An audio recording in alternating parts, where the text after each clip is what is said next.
Hello guys, welcome back to DSA Pathshala. आज का problem है लीड कोड 2210। प्रॉब्लम बहुत सिंपल है। हमें प्रॉब्लम में एक नम्स एरे गिवन है।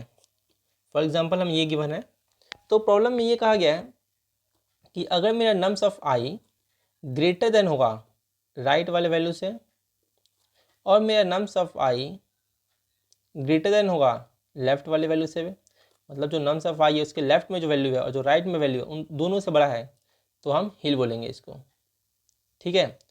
अगर राइट वाले से छोटा होगा और राइट और लेफ्ट वाले से भी छोटा होगा तो उसको हम वैली बोलेंगे। एग्जाम्पल के थ्रू देखते हैं इसको।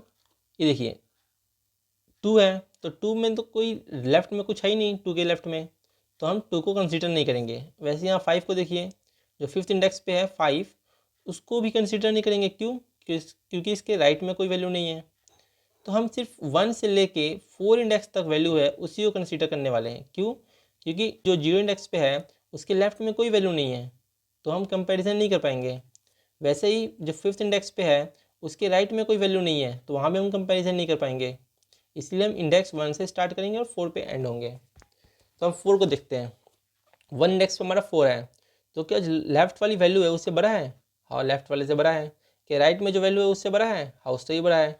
जो दोनों से बड़ा है तो ये हमारा हिल हो गया। तो हम काउंट को एक इंक्रीज कर देंगे, काउंट हमारा 1 हो जाएगा। सपोज कीजिए काउंट मेरा 0 था तो अब 1 हो गया। अब नेक्स्ट इंडेक्स पे आए, हम इस इंडेक्स पे आ गए, तो जो सेकेंड इंडेक्स पे है वो 1 है। तो 1 मेरा लेफ्ट से बड़ा है? नहीं, लेफ्ट से मेरा छोटा है 1। लेफ्ट में मेरा 4 है और यहाँ पे मेरा 1 है, तो जो सेकेंड इंडेक्स पे है वो लेफ्ट से छोटा है। और राइट में चेक कर लेते हैं, राइट में भी 1 है। जब सेम वैल्यू है तो हम अगले इंडेक्स पे जाएंगे। नेक्स्ट इंडेक्स पे गए तो 6 है, तो 6 से क्या ये 1 जो है वो छोटा है? हाँ, 6 से भी छोटा है। सो ये ओवरऑल लेफ्ट से भी छोटा है और राइट से भी छोटा है, तो ये वैल्यू हो गया। तो काउंट को हम इंक्रीज़ कर देंगे, काउंट मेरा 2 हो गया। जब भी मुझे ऐसी वैल्यू मिलेगी जो लेफ़्ट और राइट दोनों से छोटी होगी या फिर लेफ़्ट और राइट दोनों से बड़ी होगी, तो हम काउंट को इंक्रीज़ कर देंगे। ठीक है, यही मेरा हिल और वैली का कंडीशन है। हिल तभी होगा जब लेफ़्ट और राइट दोनों से बड़ा होगा मेरा नम्स ऑफ आई, और वैली तभी होगा जब नम्स ऑफ आई मेरा लेफ़्ट और राइट दोनों से छोटा होगा। अब इस 1 को देखेंगे, ये 1 प्रीवियस वैल्यू के ही इक्वल है और एडजेसेंट भी है। ये देखिए क्या क्या गया है, क्वेश्चन में कहा गया है कि अगर nums of I equals to nums of J हो और आई एंड जे दोनों ही एडजेसेंट हो, तो देन वी कंसीडर सेम हिल और वैली। तो हम सेम हिल और वैली को कंसीडर करेंगे, मतलब कि हम समझेंगे कि उसी हिल का पार्ट है या उसी वैली का पार्ट है, तो हम काउंट को इंक्रीज नहीं करने वाले। ठीक है, तो ये देखिए 1 जो 3 इंडेक्स पे है 1 वो इक्वल है जो 2 इंडेक्स पे है, दोनों के दोनों एडजेसेंट भी है, तो मतलब ये सेम हिल का पार्ट है, तो हम काउंट को इंक्रीज नहीं करने वाले, हम यहीं इसको स्किप कर देंगे और आगे बढ़ जाएंगे। अब हम 6 पे आए, जो 6 है क्या वो लेफ्ट वाले से बड़ा है? हाँ, लेफ्ट में तो 1 है, तो ये इससे बड़ा है। क्या राइट वाले से ही बड़ा है? हाँ, राइट वाले से भी बड़ा है, तो हम काउंट को इंक्रीज कर देंगे कि भाई हमें एक हिल मिल गया। जब लेफ्ट और राइट दोनों से बड़ा है तो हिल मिल गया एक। 5 को हम नहीं देखेंगे क्योंकि यहाँ पे राइट में कोई नहीं है कंपेरिजन करने के लिए। अब हम इसका कोड देख लेते हैं। सबसे पहले हम काउंट को इनिशियलाइज करेंगे 0 से, int count equal to 0। N को हमने ले लिया नम्स डॉट लेंथ। अब हम क्या करने वाले हैं कि पूरे एरे पे ट्रैवर्स करने वाले हैं, तो आई इक्वल टू 1 से स्टार्ट करेंगे। क्यों करेंगे मैंने आपको बता दिया है। और I is less than nums dot length -1 तक जाएंगे। मतलब कि नम्स डॉट लेंथ -1 तो ये रहा, इससे कम तक जाएंगे अब, मतलब हम यहाँ तक जाएंगे। ठीक है, आई प्लस प्लस। अगर मेरा nums of i equal to nums of i -1 हो तो continue.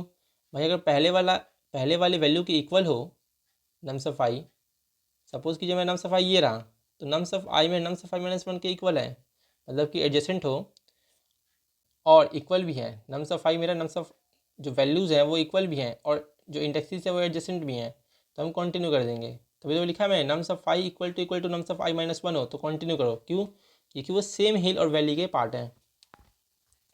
Int left equal to आई, एक हम लेफ्ट ले लेंगे और एक राइट ले लेंगे। लेफ्ट क्या होगा? जिस भी हम इंडेक्स पे हैं, नम्स सपोज कीजिए कि हम नम्स ऑफ आई पे हैं, तो इंडेक्स आई हो गया, तो लेफ्ट क्या हो गया? आई -1 और राइट क्या हो गया? आई +1। अब हम लेफ्ट को तब तक इंक्रीज करते रहेंगे जब तक मेरे को कोई छोटा वैल्यू या कोई बड़ा वैल्यू नहीं मिल जाता। तो लेफ्ट इज़ ग्रेटर देन 0, जब तक मेरा इंडेक्स जो है लेफ्ट वो ग्रेटर देन इक्वल टू 0 है, मतलब कि हम चेक कर रहे हैं कि जो इंडेक्स है वो वैलिड हो कम से कम, ये नहीं कि डिक्रीज करते गए और -1 इंडेक्स हो गया। इसलिए हमने ये कंडीशन लिखा है left is greater than equal to 0 and nums of left equal to nums dot right. यहाँ गलत लिखा हुआ ये, नम्स ऑफ राइट नहीं होगा, नम्स ऑफ आई होगा। जब तक मेरा नम्स ऑफ लेफ्ट, जो नम्स ऑफ लेफ्ट है वो इक्वल हो नम्स ऑफ आई के, तब मेरा लेफ्ट माइनस माइनस करते जाएंगे हम, लेफ्ट कौन डिक्रीज करते जाएंगे जब तक मुझे कोई बड़ा वैल्यू या छोटा वैल्यू नहीं मिल जाता। सेम हमने राइट के साथ किया, right is less than n, right को हम इधर चला रहे हैं तो लेस देन एन किया वैलिड इंडेक्स के लिए, और nums of right equal to nums of i, और मैंने किया कि भाई जब तक मेरा नम्स ऑफ राइट, जो राइट में वैल्यू है वो नम्स ऑफ आई के इक्वल हो, तब तक मैं राइट को प्लस प्लस करते जाऊँगा। मतलब जब तक मुझे कोई बड़ा या छोटा वैल्यू नहीं मिल जाता राइट में, तब तक मैं राइट को इंक्रीज करते जा रहा हूँ।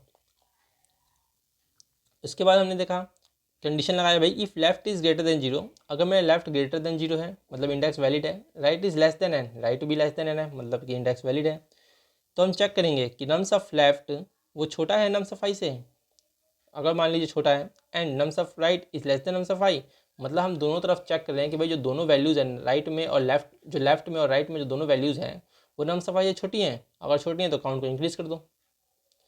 छोटी वाली चेक कर ली हमने, अब बड़ी वाली चेक करेंगे कि जो राइट में वैल्यू है वो बड़ा है नम्स ऑफ आई से, और जो लेफ्ट में वैल्यू है वही बड़ा है नम्स ऑफ आई से, अगर लेफ्ट और राइट दोनों वैल्यूज बड़े हैं तो भी काउंट को इंक्रीज़ कर दो। ठीक है, दोनों ही कंडीशन में काउंट को इंक्रीज़ कर दिया, ब्रैकेट क्लोज और रिटर्न काउंट, हमने काउंट को रिटर्न करवा दिया। सिंपल था क्वेश्चन। सो ये क्वेश्चन बहुत ही सिंपल था आज का। मिलते हैं नेक्स्ट वीडियो में। वीडियो हेल्पफुल लगी है तो आप चैनल को सब्सक्राइब कीजिए, वीडियो को लाइक कीजिए।